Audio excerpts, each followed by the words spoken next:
जय निषाद राज साथियों, जय जवान जय संविधान जय भीम। महाराजा गुरार निषाद की जय, श्रृंगेरपुर धाम की जय, अयोध्या धाम की जय, कश्यप ऋषि की जय, विभाटक ऋषि की जय, सिंह ऋषि की जय, संगम निषाद की जय, प्रयागराज निषाद की जय, तीरथ राज निषाद की जय, माता सुकेता की जय, राहुल निषाद की जय, माता शाह निषाद की जय। ये सारे हमारे वंशावली हैं, उनकी सब जय हो। निषाद समाज के वीर सपूतों, समय आ गया एक नई शुरुआत, एक नए संकल्प और एक नए जोश के साथ आगे बढ़ने का। 14 अप्रैल का दिन और भी खास है।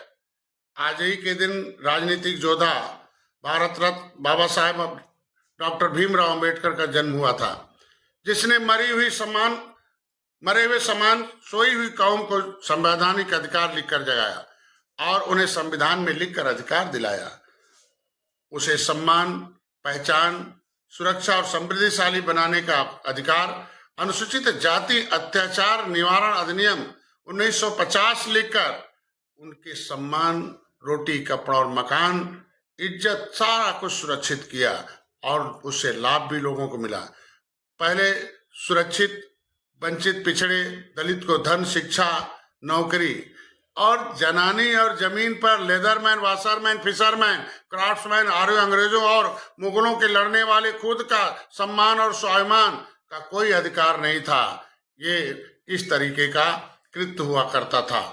ऐसे इस देश के शोषित, वंचित, पिछड़ों के अंदर पाप, पुण्य, स्वर्ग, नरक पिछले जन्मों के कर्मों के आधार पर धार्मिक सोच से शोषितों के खोपड़ी में झोपड़ी, उनके सोच में गोबर का दाना खाना, पाखाना उठाना, सेवा करना, बड़े लोगों को अपने जीवन का सुख सुविधाओं का अधिकार दूसरे को देना, यही उनकी सोच हुआ करता था। अपना हिस्सा लुटाना, इज्जत पानी लुटाना यह समुदाय गर्व समझता था। उस कृत्य के बाद स्वर्ग की इच्छा अपने पिछले जन्म के पाप के आधार पर उसे करता रहता था।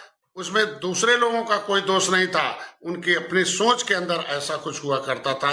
तो कुछ तो अपने को जाति में सबसे नीच समझकर सबसे खराब गंदे काम करने का अधिकार समझता था, वही समझकर उसी गंदे काम को कार्य करता था। कुछ तो थोड़ा पाप कम लेकिन बीच में है, लेकिन फिर भी जाति में नीच है। लोग अपना हिस्सा लुटाना, अपना आधा पेट खाना, मजदूरी करना, टोकरी उठाना, मेहनत करना, यही समझता था। इसी के आधार पर इसी को अपना अधिकार समझता था। भारत रत्न बाबा साहब अम्बेडकर, भीमराव अम्बेडकर राजनीतिक सोच लाकर पैदा हुए, जिन्होंने वंचित शोषित लोगों के लिए संविधान सभा में एक विचार लाया कि बड़ा घोड़ा छोटा घोड़ा एक साथ बांध दिया जाए तो दोनों में से अधिकार बड़ा घोड़ा खा जाएगा और छोटा घोड़ा के हिस्से में कुछ भी नहीं आएगा। उसने एक अवसर प्रदान किया कि अब संविधान में अधिकार लिखा जाए जिसे